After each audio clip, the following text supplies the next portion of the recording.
Hey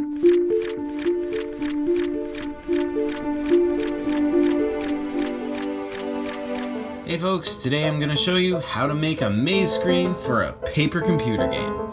So, maze screens are a little bit different. They're not exactly the same thing as mazes in other contexts. The goal in a maze screen is usually not just to get to the center of the maze or to get out of the maze. Well, it is, but it's more complicated than just following the paths of the maze. It's also a puzzle, because remember, this is still a paper computer game, not just, a maze in a children's activity book. There's more activities here than just navigating through the corridors. So here, let me show you some examples. Now notice over here, I put a room to explore with something in it that this you can find, and this is going to be useful later.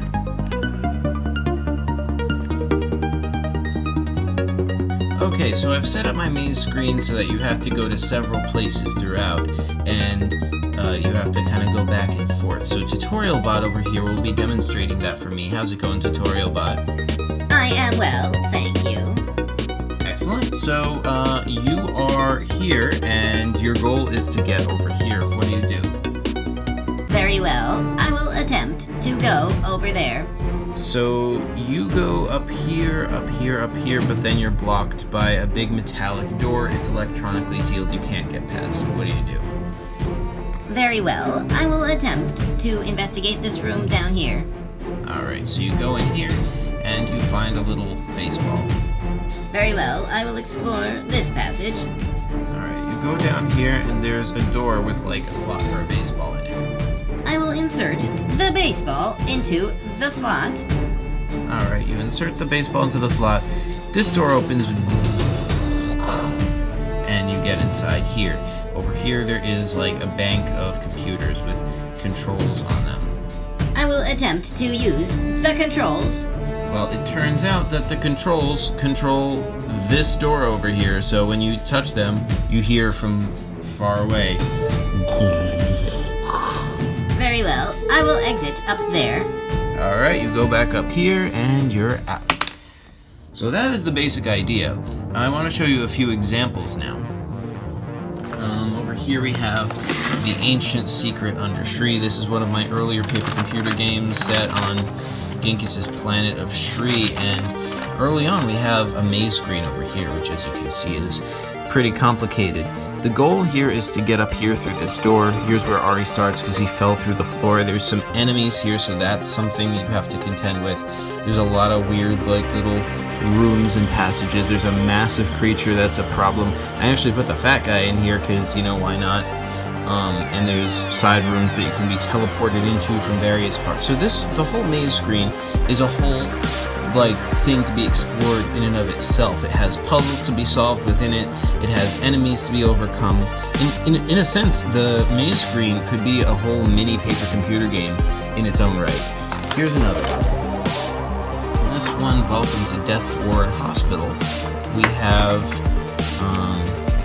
let's see. Early on we have, so this is sort of a variant on a maze screen. It's not as complex or mazy, but it still technically qualifies as a maze screen. So this is kind of to show you that, there's a lot of variety in maze screens. Basically, a maze screen is just any screen where you have, you're going back and forth. There's a lot of little puzzles. It's, sort of this top-down format with a lot of passageways to go down. Over here we have a spike ball that's like a even more vicious version of an 8-ball, which is hard to imagine. We got a lunar zoo chomper over here, some weird puzzles, some mysterious things that you can learn about over here. In a sense, yeah, this whole thing just right here could be its own paper computer game. Putting it in a paper computer game breaks up the flow of the game. It makes it where every other screen is kind of its own puzzle, and each thing is one or two things to deal with. The maze screen is it's a big it makes the game as a whole feel more complex, more involved. It feels less like, oh, here's one thing to deal with, here's another thing.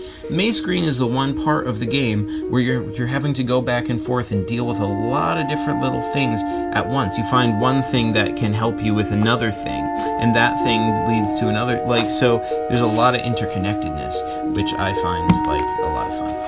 Over here we have another one of my early games. This is the last of the Zerelta. And over here we have a maze screen. The goal this time is to get to the center, because in the middle here's a ship that you have to escape from. You start over here at the prison, and you have to, kind of work your way around, but there isn't really a clear path how to get there, right? It's all puzzles. And there's a button over here, but what does that do? So this is why it's important for a maze screen to be in a paper computer game, because this is different from a regular maze, because you couldn't do this in a regular maze. You need a paper computer game master so that the person can say I'll press the button, what does it do? And the guy who made the game is okay, it opens a passage over here, and then you can go through there and explore further. In this particular maze, I also added 3 extra optional passages, one that goes off over here, and over here. Those are actually optional. If you go those ways, you can find one of 3 secrets. Here's one, here's the next one, and the third one.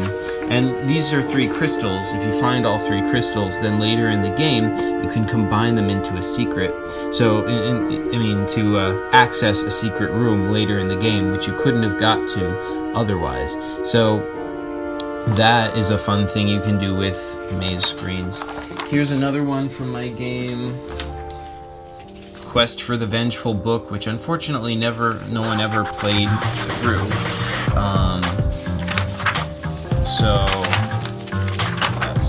Here's our maze screen. So this is one of my, I think this is upside down, yeah, sorry about that. So this is one of my more complex maze screens that put more effort into. I have a little bit of a perspective here. The gray is the tops of the wall, whereas the white is what our character can, see, the wall in front of her. And as you can see, there's a lot of windy little passageways here. So here's another thing about maze screens. You have to make sure that the player is paying attention to where they are and where they're going. You can't just be okay, I'll go here. You have to kind of enforce that they pay attention to how they get there, a lot of times people will say, okay, I'll just go through the maze over here and get over to there. You have to be okay, how do you get there? You have to go, okay, I'll go over here, over here, over here.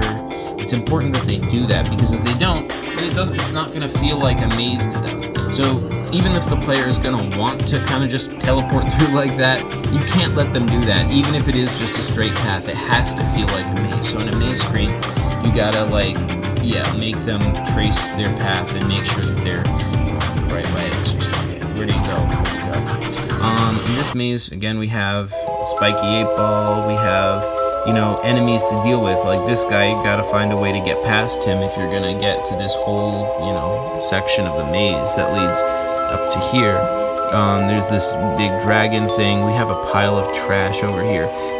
So in this whole maze, there's a lot of little puzzles, a lot of little things to interact with, and there's a lot of going back and forth, as we've been talking about. So that's all the maze screeny stuff I want to show you today, folks. That is how you make a maze screen for a paper computer game. You guys should try this yourself in your own games. Please let me know if you do, and let me know what you think in the comments. Thanks for watching, folks.